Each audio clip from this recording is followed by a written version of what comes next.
Bonsoir à tous. Avant de commencer avec notre PowerPoint, je veux dire merci pour nous donner la possibilité de présenter notre projet de Madagascar. Et deuxièmement, je veux m'excuser si nous faisons des fautes en votre langue, mais ce n'est pas notre langue maternelle. Je veux l'expliquer, mais on essaye de parler pas trop vite pour que vous puissiez entendre tout.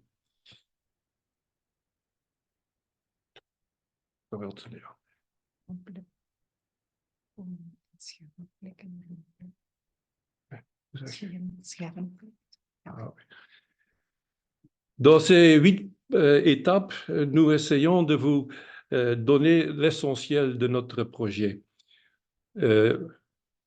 Je ne vais pas lire tous les titres, on les voit pendant l'exposition. Les Assomptionnistes et leur collège en Belgique. Ceci, c'est le collège à Zepperen avec ici le Père d'Alzon, la statue du Père d'Alzon. Parmi les nombreuses activités que vous connaissez très bien à Maranatha, la congrégation des Assomptionnistes a aussi une forte présence dans l'éducation, dans l'enseignement. En Belgique, il y a 4 collèges. Le collège d'Alzon à Bure, c'est le plus ancien, c'est fondé en 1900. Et après ça, c'était Zepperen en 1905. Et le collège Saint-Michel à Gosselies et Sainte-Thérèse à Capelle-Nom-de-Bos, ils sont fondés dans les années 50. Vous les voyez ici sur la carte de Belgique. Bure, Zepperen, ce sont les plus petits, 400 élèves environ, 450. Sainte-Thérèse, collège Sainte-Thérèse à Capelle op den Bosch, c'est 1200, 1300. Et Gosselies, c'est 900. Notre projet est commencé à Worcester, à Boston. En 2016, la congrégation a organisé un grand congrès international sur l'éducation. C'est nommé Educare. Il y a une représentation de 17 institutions de tout le monde. C'est organisé ensemble avec les Sœurs Oblates. Et c'était le début de notre projet parce que là, on a rencontré le Père Romain. Il était directeur du collège Monseigneur Michel Canon à Ejeda, à Madagascar. Et nous étions déjà pendant quelques années cherchant une école de sœurs, je ne sais pas si c'est le bien mot, mais une école pour échanger avec, on était cherchant pour ça. Ça, c'est la délégation de la Belgique avec le père François encore. Et ça, c'est le père Romain qui ont rencontré là-bas. Les 4 collèges étaient représentés par 2 membres. Pour les collèges de la Wallonie, c'était les directeurs. Pour les collèges de Flandre, c'était 2 professeurs par école. Le père d'Alzon trouvait l'éducation vraiment importante pour sa congrégation. C'est lui qui, avec son doigt, qui est toujours perdu ici à Zepperen, parce que les élèves, avec le football, ils marquent toujours le doigt du père d'Alzon. Mais il donne la direction pour les élèves. Pour lui, l'enseignement n'est pas seulement transmettre les connaissances, mais c'est aussi éduquer les jeunes. C'est pour lui aussi important que transmettre les connaissances, mais aussi de passer l'audace et surtout aussi une attitude sociale. C'est vraiment important pour lui. Et on a ajouté 2 quotes du père d'Alzon. Il ne suffit pas d'enseigner, nous devons également éduquer. Et éduquer est une tâche bien plus difficile que d'enseigner simplement. À droite, vous voyez un dessin qui est fait pendant le congrès à Worcester de 2016, oui, par le jeune frère Blair. Une autre citation du père Dalzon, l'éducation n'est pas seulement une théorie, elle a des implications pratiques pour chaque jour et chaque moment. Et ces deux citations sont pour nous vraiment importantes. Pour nous, c'est la base de notre projet avec le Madagascar. Objectif de la coopération entre EGEDA et ZEPRE, pourquoi le choix de Madagascar? Le père Castro, qui habite maintenant dans la communauté de Louvain, a rencontré le père Daniel Carton, alors provincial de Madagascar, pendant qu'il était provincial. Le père Daniel Carton est un père français qui a été actif dans le site de Madagascar pendant plus de 50 ans. Il a ensuite indiqué à Père Castro qu'un soutien important était nécessaire pour aider la population sur le terrain en termes d'éducation et de soins médicaux. Sur la carte, vous pouvez voir où se trouve EGEDA. Dans le sud, il y a une route principale, seulement une route principale entre la capitale et Toliara, et c'est le RN7 montré ici sur la carte, et c'est la route entre les deux villes. Elles sont environ 900 km. De Toliara jusqu'à Egeda, il y a une route de terre, on dit aussi une piste, et c'est 250 km de Toliara. Madagascar, pays oublié. Lors de notre voyage d'octobre 2022, nous avons constaté que la route principale était également en moins bon état par rapport à notre voyage d'octobre 2017. En cause notamment les dégâts causés par le passage des cyclones. Madagascar subit réellement les effets graves du réchauffement climatique, comme vous l'avez sûrement déjà entendu dans les médias. Sur cette diapositive, vous trouverez des informations concernant le Madagascar. Madagascar est devenu indépendant le 26 juin 1960.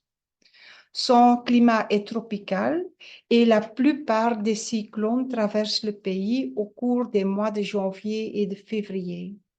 Ceux-ci causent souvent beaucoup de malheurs dans les endroits qu'ils traversent.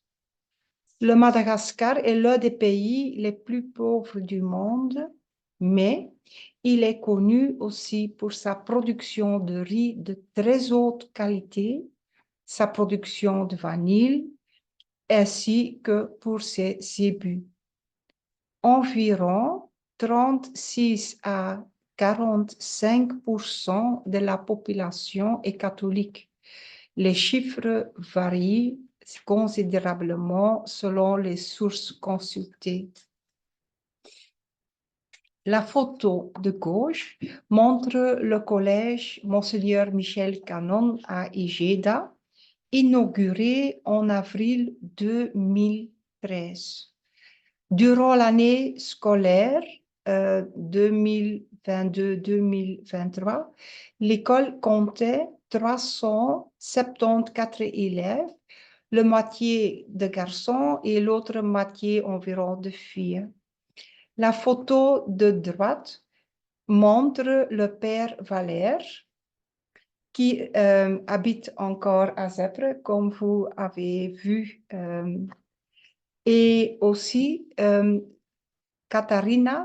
Katharina Piersman, à l'époque le directeur de notre école, et la visite de Père Romain qui est à ce moment le directeur à EGEDA. Certainement, vous avez vu Père Romain l'année passée parce qu'il a habité 1 an à Louvain et il nous a aidé beaucoup avec le projet de Madagascar. Quels sont les objectifs de notre projet? Ces objectifs sont inscrits dans notre lettre de mission. Ce sont vraiment importants pour nous parce que la qualité de notre échange est primordiale, comme la qualité de l'enseignement est très importante. C'est un des objectifs de développement durable. L'attitude interculturelle aussi est importante. Dans notre éducation, elle est une fenêtre ouverte sur le monde. Ça aussi, ce sont des mots du père Dalzon qui voulait que ses élèves ne restent pas seulement dans l'école, mais ils doivent travailler dans la société autour de l'école. Avec notre projet, on donne une réponse à l'appel du chapitre général. Nous construisons la fraternité universelle par éduquer et par changer avec les élèves de Madagascar. Pour nous, l'échange est une situation gagnant-gagnant. Ce n'est pas que nous qui allons dire là-bas, tu dois faire ça et ça. Non, c'est en discussion entre nous qu'on cherche les objectifs qu'on peut réaliser.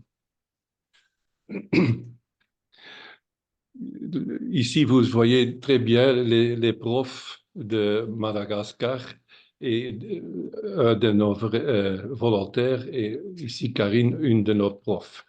Et c'est travailler ensemble qu'on fait.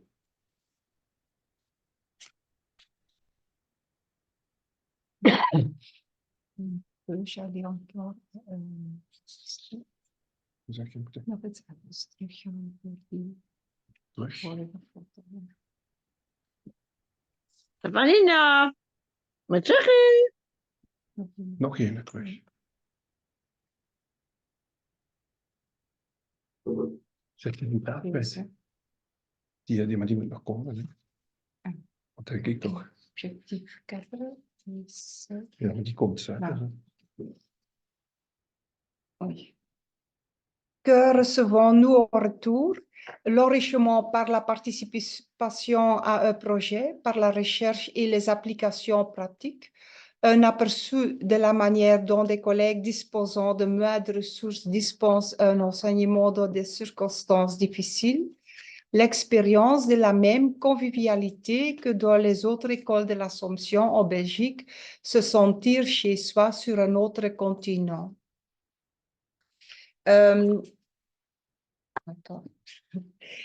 Vous pouvez ici voir une photo d'une de notre projet où nos collègues fait avec les élèves du collège, ils sont réparés ponts. Ici aussi les collègues et le père William qui aident aussi en ce cas. Un autre projet, c'est que nos professeurs ont fait des cours comment faire les savons, le savon, et vous pouvez que les élèves sont très contents qu'ils peuvent faire le projet avec nous.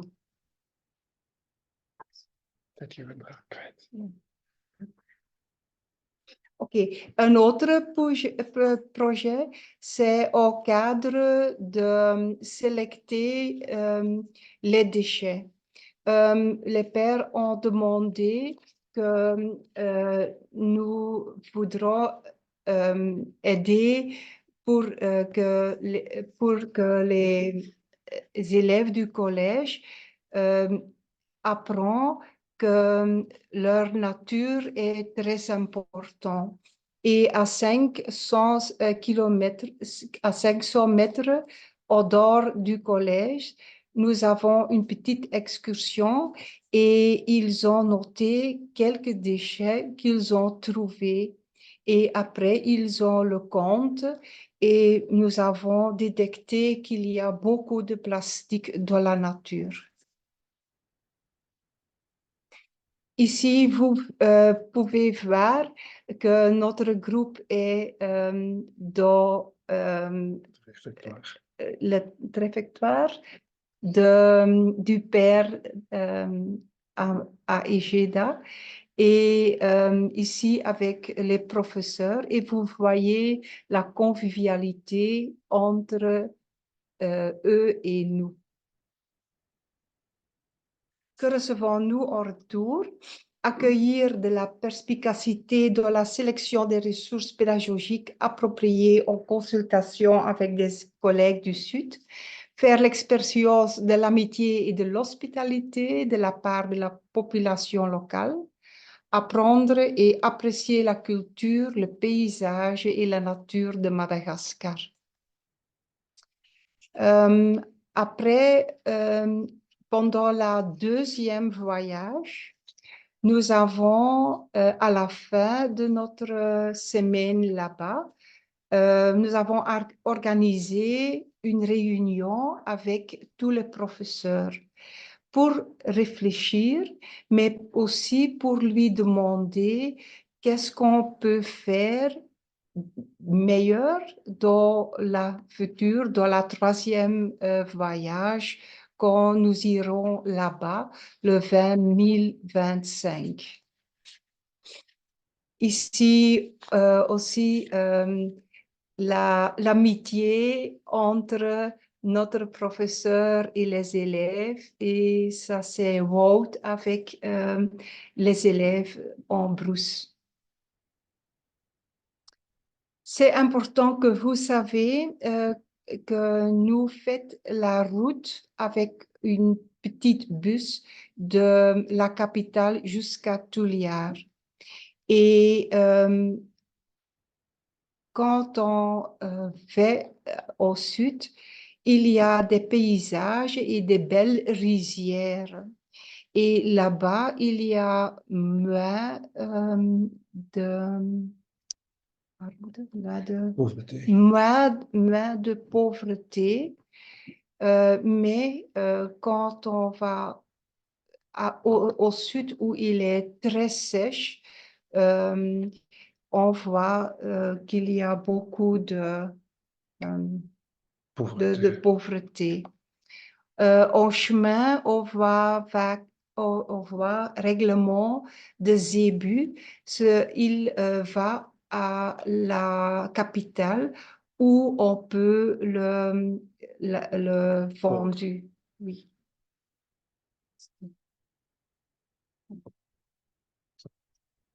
Ça, c'est le baobab, l'arbre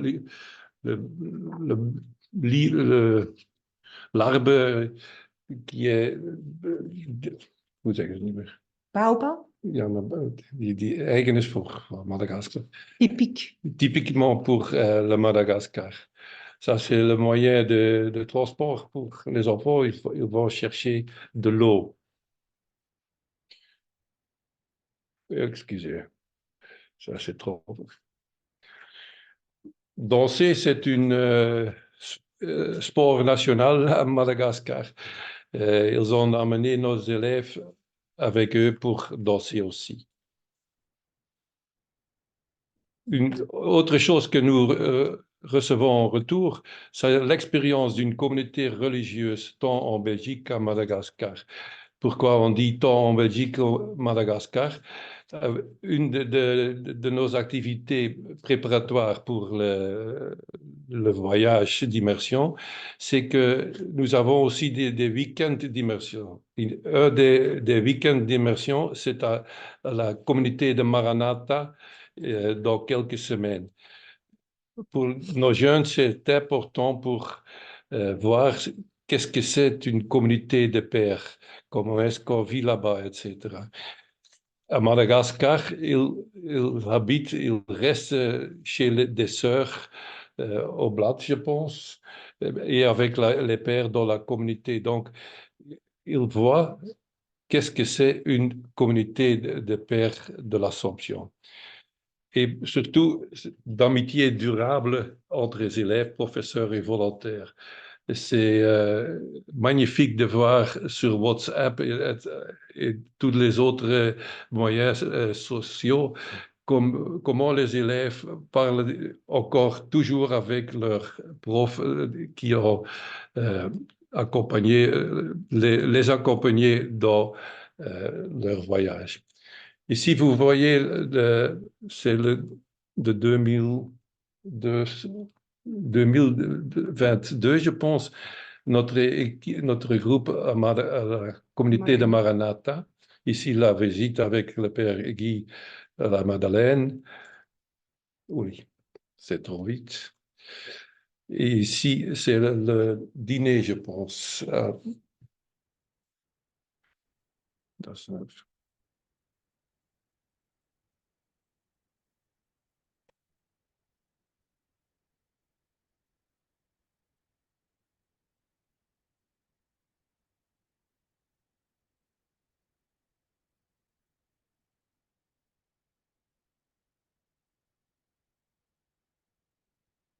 C'était la messe de dimanche à Ejeda qui est assistée par notre groupe là-bas.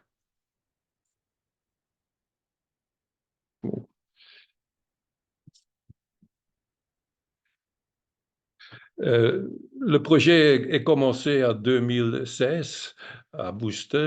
La première voyage était à 17 avec quelques élèves de Zapperen. Vous voyez ici la groupe là-bas. C'est le monseigneur Michel Cagnon sur les bâtiments. Le projet a 4 axes. Ja, nee, toch helemaal. Oui, notre projet soutient sur 4 axes. Vous pouvez l'éducation, par exemple, la première voyage à Madagascar en 2017, nous avons donné des leçons comme le mathématique et l'informatique. Mais la deuxième voyage, nous avons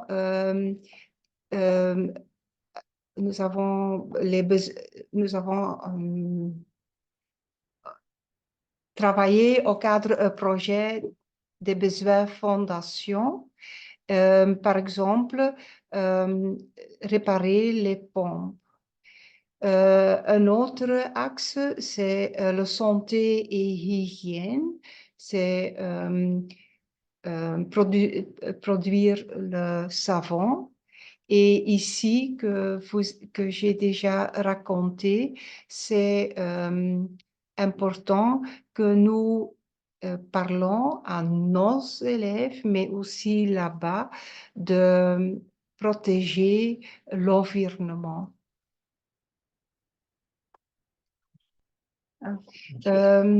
Ça, c'est quelque chose. La Scalette est un exemple de notre aide à l'école. Ils n'ont pas les sous pour acheter les moyens nécessaires pour donner à une bonne manière des cours.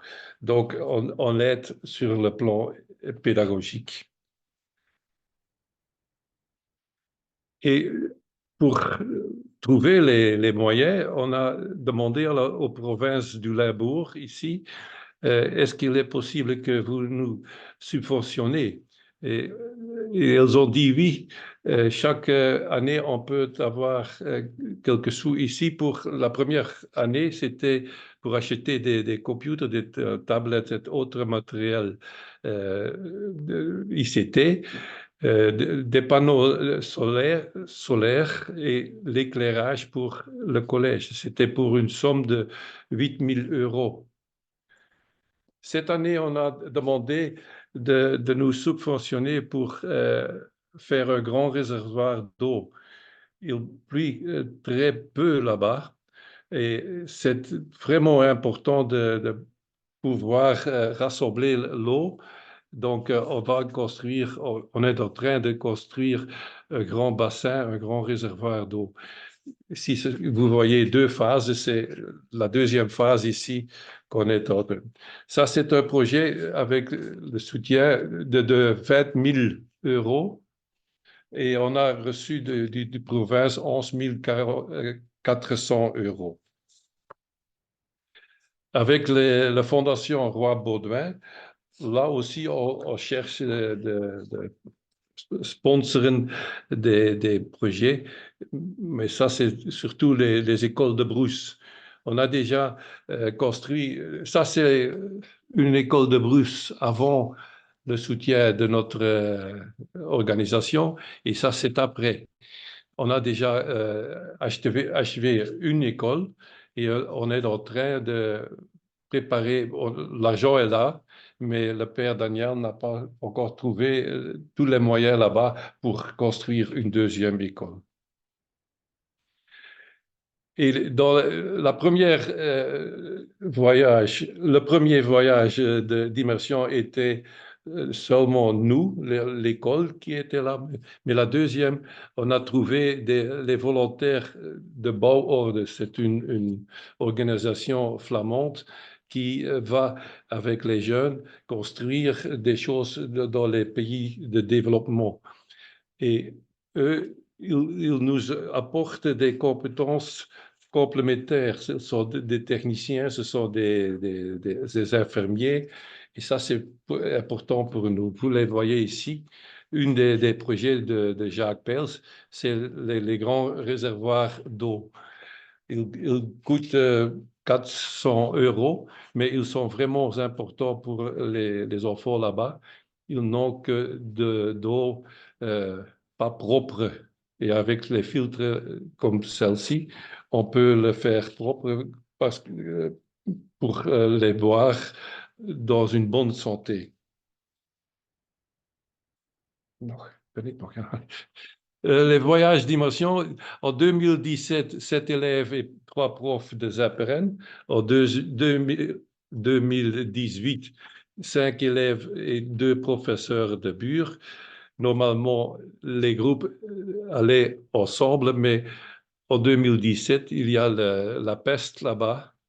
Et à Bure, les parents disent non, s'il y a la peste, nos enfants ne peuvent pas aller.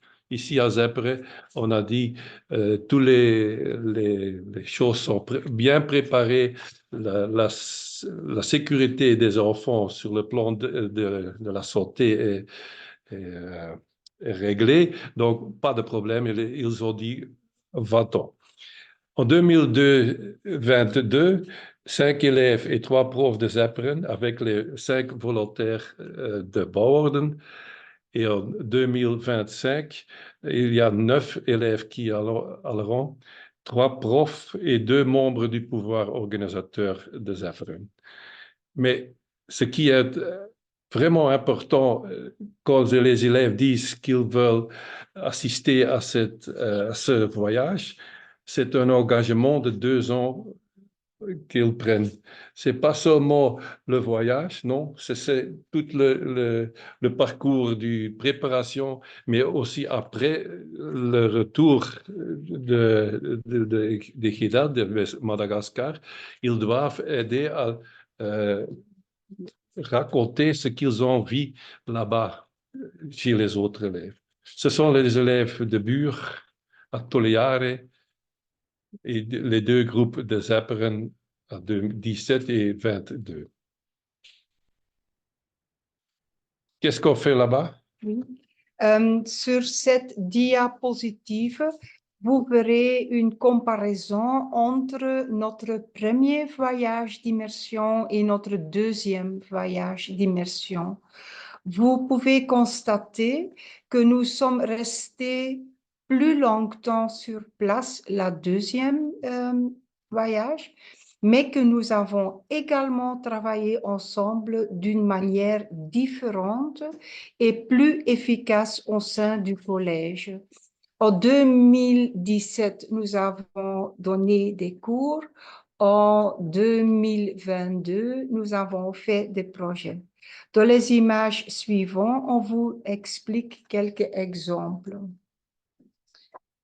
Les étudiants de Subémergence 2017 nous ont convaincus, excusez-moi, de changer notre approche didactique et d'arrêter de donner des cours pour réaliser des projets avec les étudiants. Nous avons vraiment fait l'expérience que cette nouvelle approche est nettement meilleure pour se connecter avec nos collègues et leurs étudiants là-bas. Une évolution positive, une bien meilleure coopération entre les deux écoles partenaires, un travail beaucoup plus efficace, la production de savon se poursuit, la pompe à eau a été réparée au collège, le matériel nécessaire à la réparation de la pompe sera envoyé, des filtres à eau seront achetés et fournis à chaque classe, mais aussi aux quelques écoles de Brousse. Sensibilisation des élèves à l'environnement par le biais de jeux éducatifs. Ici, vous voyez les drapeaux belges et malgaches hissés au début de la journée, le lundi, lorsque nous y étions là-bas. Quelques témoignages des élèves. Le témoignage de Pauline, c'est le deuxième voyage. Nous avons été reçus comme des rois et des reines. Ils n'ont pas beaucoup de choses eux-mêmes, mais ce qu'ils ont, ils l'ont partagé avec nous. L'accueil des enfants de Jeda m'a beaucoup touchée. Le témoignage de Lina. Ici, les gens se lavent dans les rivières, du moins quand il y a de l'eau. Nous espérons que la production de savon se poursuivra et que tout le monde pourra vivre de bonnes conditions d'hygiène. Le témoignage de Jeffrey. Nous avons travaillé sur les déchets. J'aimerais revenir à Ajeda parce que je veux profiter pleinement de ce que je peux faire pour les jeunes d'Ajeda et de leur gratitude, de les plus petites choses. Et Arne dit, je pense que la positivité à Ejeda est indescriptible. Les choses vont parfois si mal qu'ils doivent sauter un repas, mais ils franchissent toujours la porte de l'école avec le sourire. Avec les élèves les plus âgés, nous avons réparé une pompe. Les élèves étaient fiers, il y avait enfin de l'eau dans l'école. Et Fèvre qui dit, pour nous, il est normal d'aller à l'hôpital la plus proche ou d'appeler l'ambulance. Mais ici, ce n'est pas possible. Les soins de santé ne sont absolument pas une évidence. Ce sont, selon moi, des citations qui parlent d'elles-mêmes.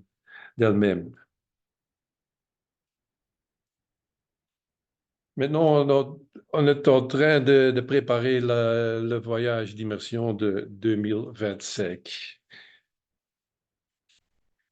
La préparation se fait premièrement par la sélection des élèves. Ils peuvent se mettre candidats, mais ce n'est pas sûr qu'ils peuvent tout participer parce qu'ils nécessitent une sorte être prêt pour y aller parce que c'est un voyage qui est vraiment lourd, surtout sur le plan mental. Physiquement aussi, mais mental sûr. Après la sélection des élèves, on crée des groupes de travail sur les différents projets qu'on fait là-bas. Ils peuvent choisir ce qu'ils veulent faire, mais c'est toujours avec un adulte qui leur accompagne dans leur travail. Mais leur leur travail est le plus important de ce groupe. C'est eux qui doivent apporter là-bas leur travail. Il y a 2 week-ends d'immersion, comme j'ai dit déjà, un à Maranatha et un à Zapperen. Et après, dans quelques semaines, les 2 directeurs, les responsables du collège des Géda, le père Aristide et le père William, viennent en Belgique et on va visiter les écoles. Mais on va le dire tout de suite. Et chaque mois, la réunion du groupe de coordination, c'est vraiment important. Ce sont les profs qui accompagnent les élèves au Madagascar. Ce sont les 2 membres du pouvoir organisateur, c'est moi, et c'est tout. Et le père Zui qui, chaque mois, se rassemble pour organiser le voyage. Comment va la sélection? Vous voyez ici 2 photos de 17 et 22. La première étape pour les élèves, c'est qu'ils doivent écrire une lettre de motivation. Pourquoi est-ce que je veux participer au voyage de Madagascar? Sur base de cette lettre, les professeurs et moi, entre autres, font un premier tour de sélection par les entretiens avec les élèves et on parle de leur candidature. Alors, il y a un 2e tour de sélection et c'est une simulation de survival. On les raconte une histoire qu'il y a un avion qui tombe dans le désert et qu'est-ce qu'on va faire? Qui fait un crash dans le désert et qu'est-ce qu'on va faire? C'est pour expérimenter un peu avec qui parle le plus, qui est le premier pour parler, qui a des bonnes idées pour sortir de la situation, etc. Donc, vous le voyez dans le premier photo ici. Ils sont en train de chercher des moyens pour échapper de cette situation. Et les profs voilà, ça, c'est le père Martial et le père Romain. La 4e étape dans cette sélection d'élèves est une enquête auprès des collègues enseignants, parce qu'eux, ils connaissent très bien les élèves et c'est important que ils peuvent dire, lui, il va le faire, mais pour lui, on doit faire attention pour ça ou ça. C'est un peu labile ou qu'est-ce que c'est. On doit connaître les élèves qu'on apprend avec sur le voyage. Et la dernière étape de cette sélection, c'est donner de l'information individuelle aux élèves pour leur dire vous êtes prêts à arriver, on vous prend avec, ou on ne vous prend pas avec parce que ça et ça et ça. Et en 2002, on n'a pas fait ça. Maintenant, on n'en peut plus. Mais en 2017, on a refusé un des élèves. Après, il est revenu. Il a travaillé à son attitude et il a changé vraiment et il est allé avec. Ça, c'est une réunion de maintenant avec les 9 élèves qui vont faire le voyage en 2025.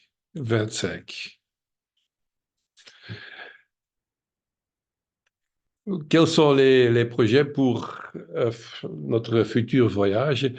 Je veux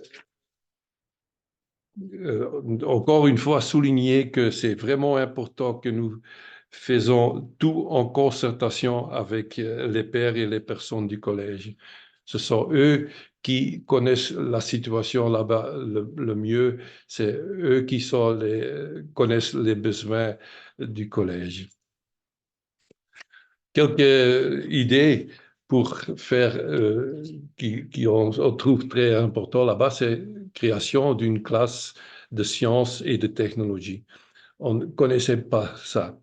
Les pères assomptionnistes sont fixés sur l'enseignement général. L'école Azapre ici, c'est le seul collège où il y a aussi des formations techniques et professionnelles. Toutes les autres écoles sont des écoles générales. Moi, j'étais ici à Zepperen en 63 comme élève de 12 ans et c'est seulement le grec latin qu'on peut choisir. Donc, on a commencé avec 32 élèves au sixième et on a fini avec 8. Donc, 24 élèves sont voix entre la première année et la sixième année. Mais, donc, c'est vraiment intéressant qu'à EGEDA, on demande d'installer une classe de sciences et de technologie parce que ça, ce sont des formations qu'on a besoin pour développer le pays. Qu'est-ce qu'on va faire aussi? Création d'un jardin potager avec les élèves. Il est très sèche là-bas, le climat est très sèche dans le sud de Madagascar, mais avec le réservoir qu'on est en train de construire, on peut garder un peu de l'eau et peut-être il est possible de faire des plantes, etc. Le filtre à eau et les bidons, c'est aussi important. Beaucoup d'élèves à Madagascar n'ont pas de l'eau potable à la maison. Donc, quand ils viennent au collège, avec les filtres d'eau, on peut boire de l'eau propre, de l'eau, comment on dit, zuiver. Propre, oui. Je ne sais pas si c'est le juste mot, mais vous me comprenez. Potable. Purifié, voilà, c'est ça. Merci, Brie. Aussi, il y a un problème de toilettes pour les élèves. Ils ne sont vraiment pas très bien installés. Donc, on va peut-être, avec l'aide du province de Limbourg, construire des toilettes plus adaptées. Le collègue de l'eau de pluie avec le réservoir, on a parlé déjà. La réparation des pompes, il y a partout dans les villages autour le collège des pompes qui sont cassées et qui ne marchent plus. On a appris aux élèves et aux professeurs du collège de remplacer les matériels nécessaires pour que les pompes marchent à nouveau. La production de savon, c'est une bonne chose, ça marche aussi. Encore, il y a une solution qu'on doit trouver pour les déchets. Et aussi, on a installé un système de soutien financier aux quelques élèves. Le père William et le père Aristide choisissent les élèves qui ont le plus besoin d'aide. Et on demande à personne ici à Belgique de nous donner 66 à 100 euros par année scolaire pour aider les élèves là-bas. Et le développement des écoles de brousse est aussi une chose importante pour faire et qu'on va essayer de faire encore dans le futur. Nous sommes convaincus que l'interaction entre nos deux collèges est vraiment intéressante pour changer quelque chose, non seulement à Madagascar, mais aussi en Belgique. Et c'est pourquoi on a invité le directeur de EGEDA. Ce n'est pas la première fois qu'on le fait, mais le frère Richard, qui est maintenant l'économe provincial à Madagascar, est déjà ici. Aussi, le père Daniel Carton avait visité notre école pour parler sur les projets. Le père Romain, comme Christiane a raconté, qui a vécu pendant une année à Louvain. le frère Clément, qui est maintenant à Strasbourg, si je ne me trompe pas. Il a travaillé pendant 2 ans comme volontaire à Jeddah et il a aidé beaucoup avec les choses des computers, etc. Et on espère que le père Aristide et père William arrivent le 11 mars ici pour visiter nos collèges et faire des autres choses. Maintenant, je dois donner la parole à Christian parce que je ne connais pas tous les pères ici. Oui. Le temps de deuxième voyage que nous avons été à Ejeda, ce sont les pères. C'est un père d'une paroisse dans le Brousse, mais il a aussi utilisé sa Jeep pour notre transport. Ça, c'est le père Aristide, le directeur maintenant du collège, qui va donner la visite à nous. Ici, c'est le frère Richard. C'est encore très jeune religieux qui nous a aidé beaucoup dans la classe. Ici, c'est un jeune religieuse, c'est Père William. Il a 35 ans et il a étudié en Argentine. Maintenant, il est l'économe du collège et il va aussi en Belgique. Ça, c'est le père Frédéric qui aide dans la paroisse à Ejeda, mais qui fait aussi beaucoup de choses pour l'école de Brousse. Et vous connaissez déjà notre père Romain, le directeur avant du collège à Ejeda. C'est un formidable groupe qui a été très accueillant pour nous le moment que nous sommes là-bas. Ici, c'est donc l'équipe dirigeante actuelle du collège, le père Aristide, le directeur, et le père William, l'économe. Qu'est-ce que c'est leur programme de la visite à Belgique? Quand ils sont ici, pendant notre week-end d'immersion à Bruxelles, ils nous accompagneront à ce week-end. Ils vont visiter les classes, pas ici seulement à Zepperen, mais aussi dans les 3 autres collèges de l'Assomption en Belgique. On va visiter une école technique et horticole pour voir s'il n'y a pas d'opportunité pour le collège en Ejeda. Ils vont visiter leurs confrères en Belgique et en France. Surtout des réunions avec les groupes de projet, la coordination et la direction de Haspo Zepperen d'ici. Une soirée de rencontre avec les parents des élèves qui vont voyager en 2025. Des visites d'entreprises, d'hôpitaux, etc. Et durant la seconde moitié de leur séjour, c'est les vacances de Pâques ici, on va faire un certain nombre d'excursions touristiques et peut-être ils vont visiter Nîmes dans les pas du père d'Alzon.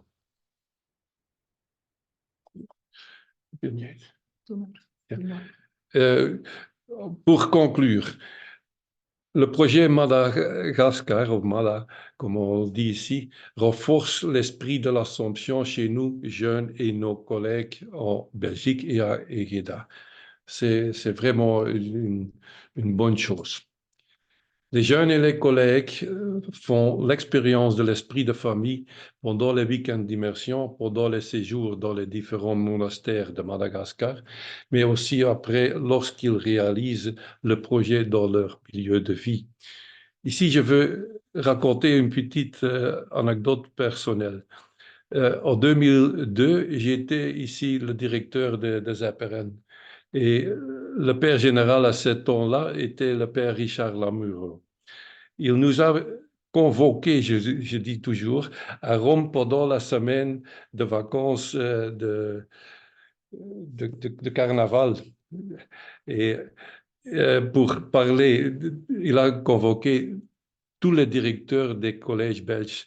On ne se connaissait pas, mais c'était à cette époque-là, tous des laïcs. Et c'était pour un petit congrès, conclave, je ne sais pas comment le dire, mais on était là pendant une semaine à Rome. Et la première tâche qu'il nous a donnée pendant la première réunion, il nous avait demandé, écrivez dans un mot ce qui est typique pour votre école. Et les 4 directeurs laïcs ont pensé pendant quelques minutes et après ça, ils ont tout dit. Le plus typique pour moi, mon collège est l'esprit de famille. C'était frappant que 4 collèges qui se connaissent pas ont le même esprit. C'est grâce aux pères assomptionnistes qui ont travaillé dans nos établissements. Et la dernière conclusion sur notre projet, chaque voyageur est en immersion expérimente à travers ce projet que chaque personne, quelle que soit la différence de culture ou d'environnement, est un membre de la famille assomptionniste. Il y a aussi quelques liens pour trouver un peu plus sur notre projet, mais je pense que c'est l'habitude que le PowerPoint est accessible pour tout le monde qui a suivi la soirée.